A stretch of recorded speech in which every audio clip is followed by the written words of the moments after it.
So let's get into it. I know we're going to, ask each other questions, but I want to ask you guys a question.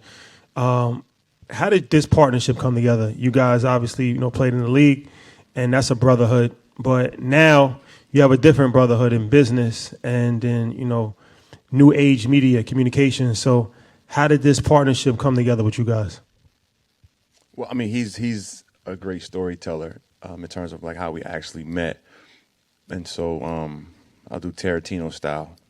I'll go later, and then he'll go back in time. But essentially, with the media part, we have such similar, viewpoints of the world and the things we see, but I think we speak to it differently, and I think it's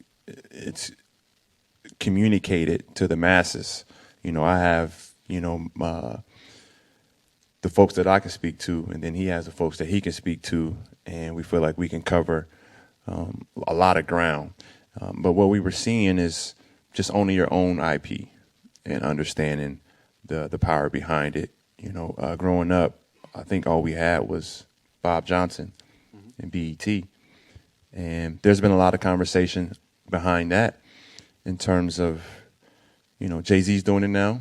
We're building up our own properties. We were talking about Rihanna and Fenty outside. We're talking about a lot of NBA athletes with underwear lines. We're talking about the Skims deal with the NBA. And I've had a lot of conversation. We can talk about this later in terms of what do we do with those properties once we build them up, because there's a lot of the feedback can be negative sometimes if we sell it. But then I also heard, well, isn't that the purpose, to IPO?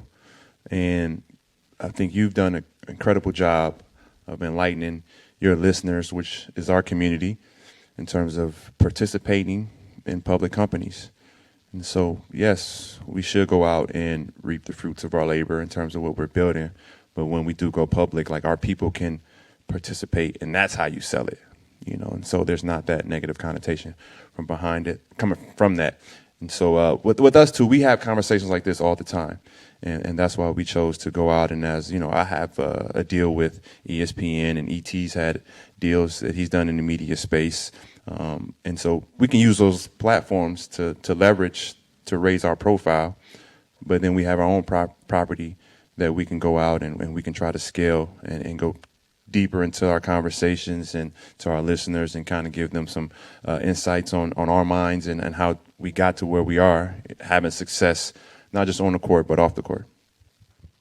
Yeah, just to go further into that, myself and Dre, we met like back in '09. So he was in the league. I was getting ready to go into my last year of college and join the league. So when I walked into the gym in Chicago, we were able to, join, make a friendship. A year later, I get drafted to the Sixers. I was his rookie. And, he was a vet to me. So we kind of had our ups and downs as Thank you for being nice. Very, very kind of you. As a vet rookie. And, our first 5 or 6 months was kind of rocky, but eventually we realized we were kind of the same individual, the same mindset. And I think that's where the friendship grew. So once he left Philly, and we went through our career, we stayed connected and stayed locked. And over time, I got offers for different media outlets and different shows, but I really just took my time to really try to formulate it and make it the most organic. And I think the number one thing is trying to find people who you relate to, and most importantly, who support you. And that's how Point Forward started. And, just for myself, after being in Philly, such a tough media market, one thing that I really put priority on is getting my own story out there and telling my own narrative and, telling the narrative from the athlete that somewhat gets mixed up. Some of the best people I ever met were in the NBA, and some of the smartest people I ever met were in the NBA. And to reach that feat is no small task. And I think to tell that story from, super accomplished individual like Dre or, seeing things like myself really, open up the market and spread the narrative for what athletes can be. And, 3 years ago when we started, it was a small conversation to the point now we're meeting with billionaires and some of the top people and, breaking award and talking to, the future minds. So it's been a cool thing and it's been fun. That's pretty dope. I've always wanted this because where you land in the league is important.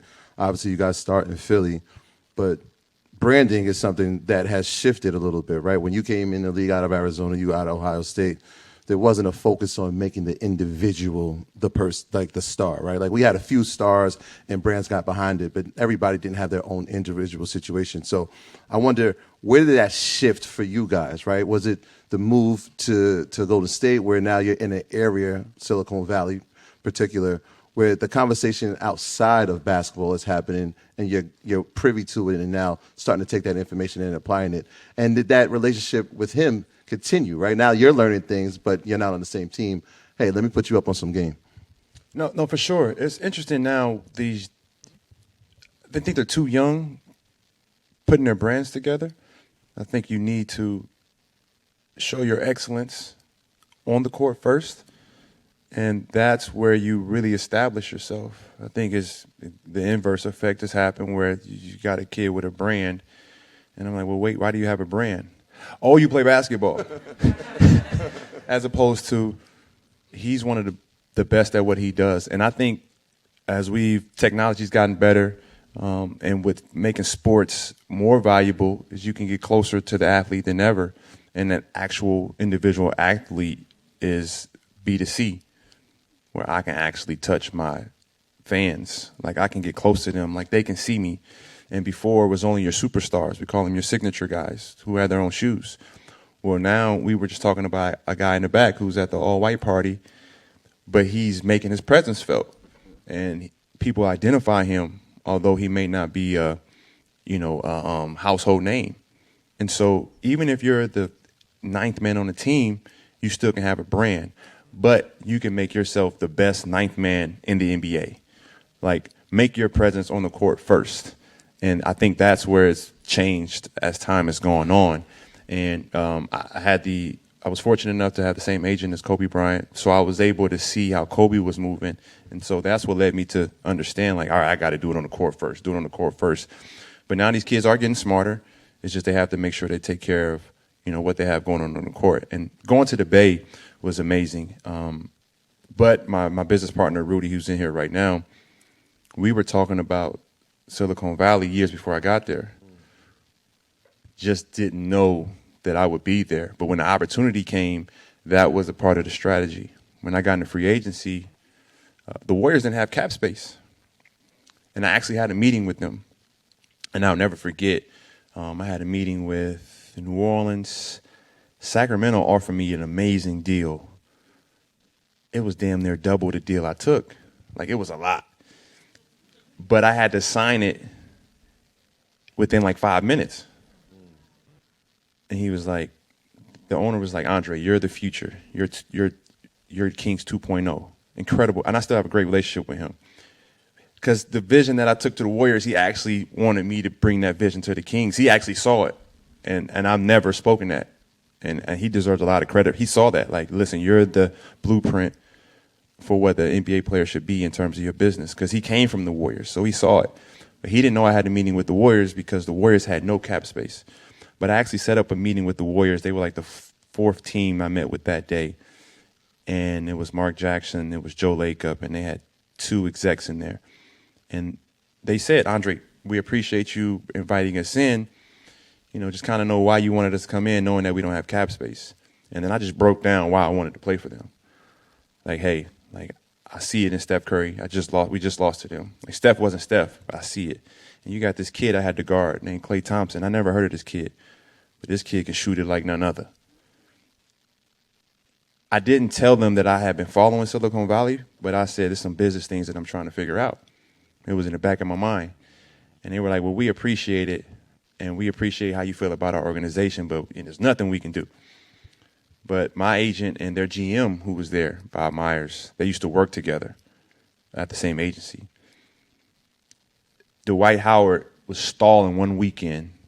I was going to sign with the Dallas Mavericks on like a Friday. And Mark Cuban is called and said, well, Dwight Howard pushed back his decision to Monday. So you got to wait. My agent and the Warriors GM figured out like a trade situation. Like Richard Jefferson would go here, 2 other players go here, opens up cap space. We can get it done. And then sometimes it's like, why do you believe in higher power? Like, some things just work out for the reasons they're supposed to work out. And boom, it worked out crazy, and then the rest is history. No, you never know. You never know. Lead with intent.